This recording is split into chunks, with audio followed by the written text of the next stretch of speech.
Hey, I had the good fortune recently to come home from Daytona with a new ARS rack, just a couple levels of it, and it was a modular combo setup. I thought I would show that off and give a little review of ARS racks, and then I realized it's been a while since I've shown y'all around the facility. I'd love your input as well. What am I missing? What am I not doing? What do you think I should improve on? Let's go take a look around. I'll show you around my shop today.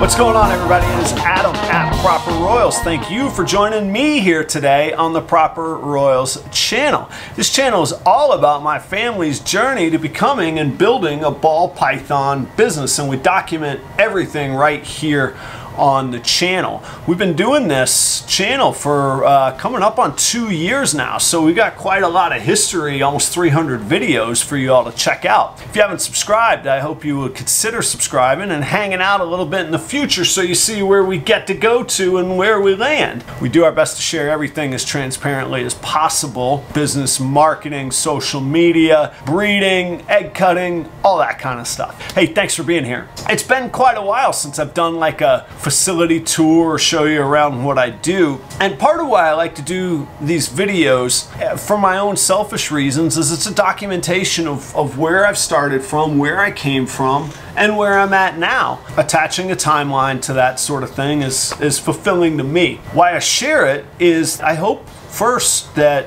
somebody can gain some aha moment. Maybe there's something quirky that I do that you haven't thought of. Furthermore, maybe there's something that you do that I haven't thought of that I can gain from. So none of this is meant to be delivered with expertise or matter of fact. It is designed to be delivered as honest reflection of my experiences, most of which have been good in this world of ball pythons, and in hopes that I can reach other breeders that are along the same pace, and that I can learn from those of y'all that are ahead of me, and those of y'all that are coming up behind me. Maybe you learn something along the way. So I got a ARS rack from Daytona. Couple notes on that from a review standpoint. I'm very, very pleased with ARS. They seem to set the standard in the industry for sure. I don't have experience with some of their competitors like Freedom Breeder, or the pack racks look really cool too with their modular style.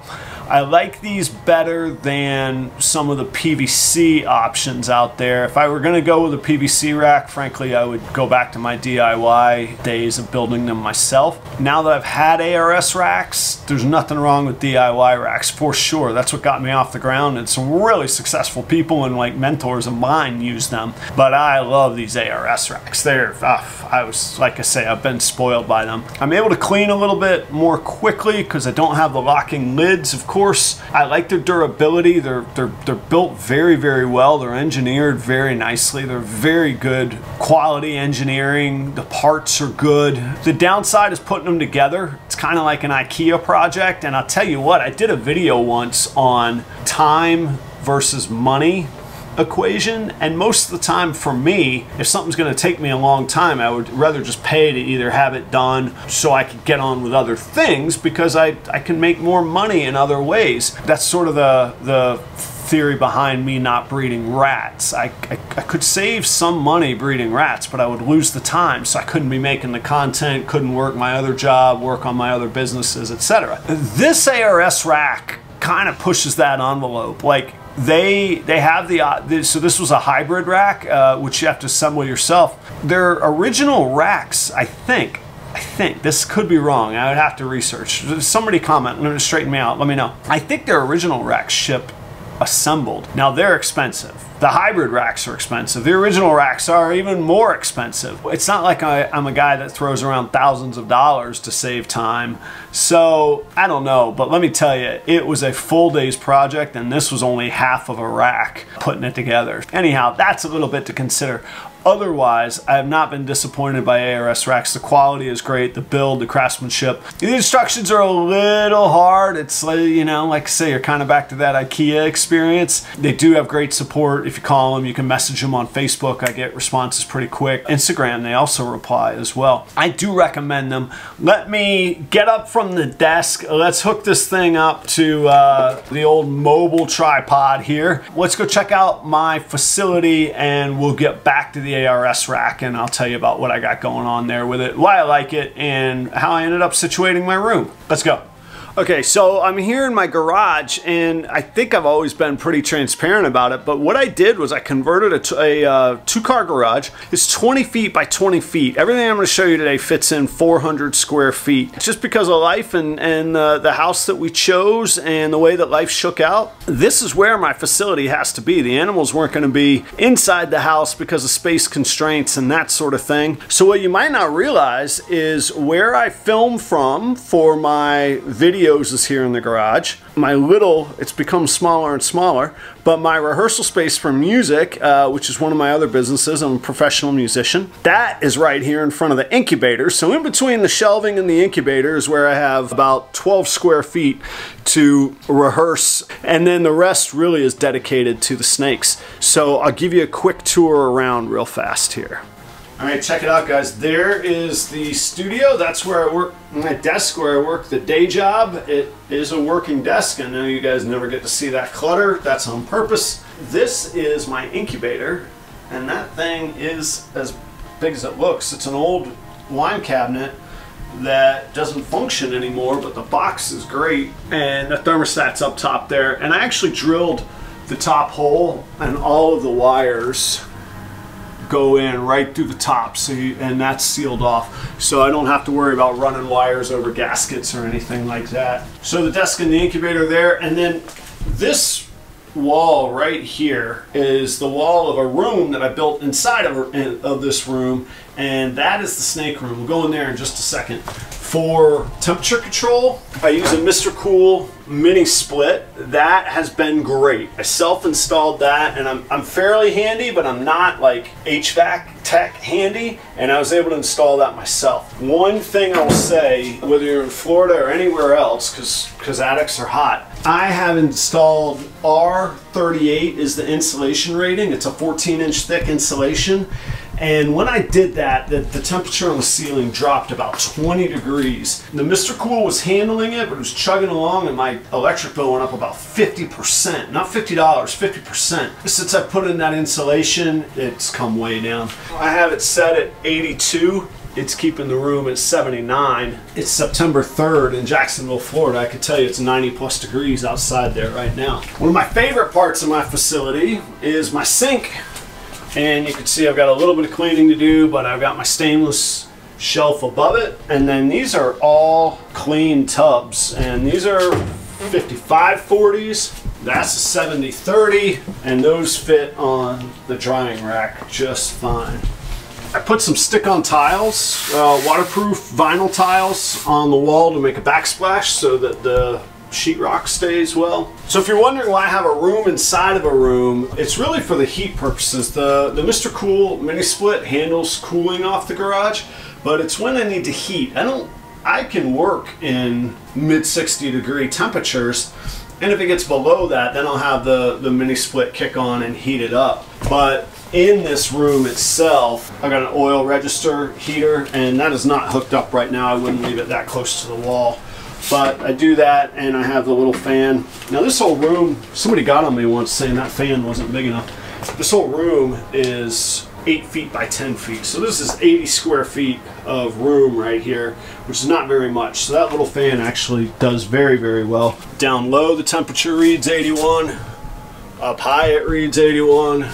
Over here, it reads 81. It's that the fan's doing a great job. So this is the snake room. I just got this new rack, and this becomes my workstation. So right here is where I do a lot of filming with the nice white background, and it's also a good work area for changing tubs and staging the clean ones. The dirty ones I take right to the sink. That rack there is a 50/40. So those are holdback, grow outs, and right now all of my males are in that rack. And then my breeder females, I have moved into this one, and those lower 3 levels are 5540s. They're the same width, but much deeper.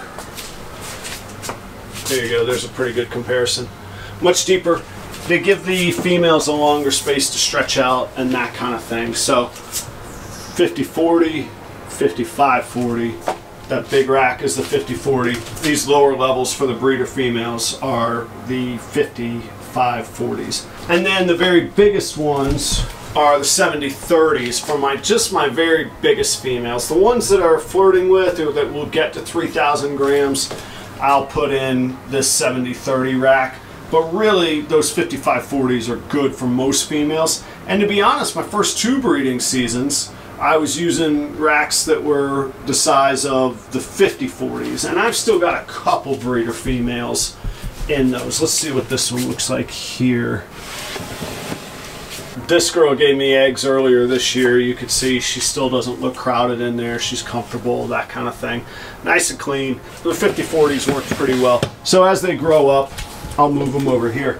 I put this table topper on the top. It's from IKEA. It's really great. In between these posts is 31 inches and this table is 30 inches. So it stays right put. You can move it a little bit, but not much. Stays right put. The width on the rack is 56 inches and the width on that tabletop is 60. So it's a 30 by 60. Sets right on there. I didn't have to attach it or anything.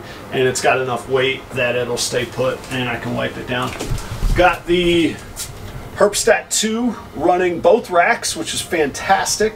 I love it. Between the VEs or the Herpstat 2, I do like the Herpstat 2 much better. I'll get into that some other time, or I can in the comments if you want to discuss it. But anyway, I definitely recommend the Herpstat 2. Similar price, or a couple bucks more maybe, but really pretty similar. So I got that. As far as the rest of the facility, a little bit of power coming in. That runs out the wall to a dedicated circuit in the garage. I got a fluorescent light, shop light on the top there. I think I was mentioning earlier the insulation, but these walls are, that is I believe it's R8 insulation on the walls. And then all the spray can sealant insulation. I probably should have tidied that up, but it works and it's not causing any harm or damage. So it seals the room very nicely for when I do need to heat. I use actually one of the cheaper Amazon thermostats for the heat. I probably should upgrade that, but I've actually had very good luck with that. And even when they fail, they fail off. So I've been happy with that. Feeding chart so that I know who's eaten what, when they've eaten, and breeding chart so that I know who's breeding what and when, and I have all the history there for all of my animals. And then my dry erase board for current notes and that sort of thing. What else? Oh, the floor. That is, they call it LVP, luxury vinyl plank, maybe? It's waterproof, click in, seal. It just drops in, floating floor. You don't have to glue it down or anything. And I've got it here. I've got it under my sink and out to my rug. Under the rug is actually back to the concrete floor. Check these out. Candle holders from IKEA.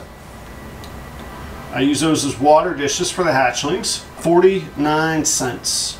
Can't beat that. Bought the whole thing. Look at that. And I failed to mention over here is another hatchling rack that I have. A little, you know, Thomas the Train for the nursery.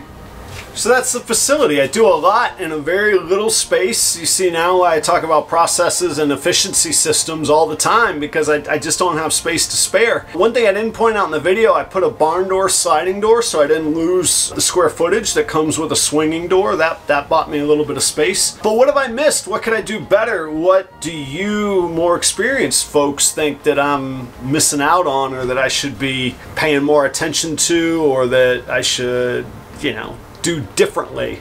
Take it easy on me, but I actually would love to have your feedback. I got fairly thick skin. I can survive, don't worry. Check out these videos right here to keep it on the Proper Royals channel. I'll tell you everything that goes on here at my facility. Breeding, marketing, business, sales, egg cuttings, all of it. I'll tell you all about it right here on this channel. Thank you for hanging out today. I cannot wait until I get to see you in the next video. Until then, see ya.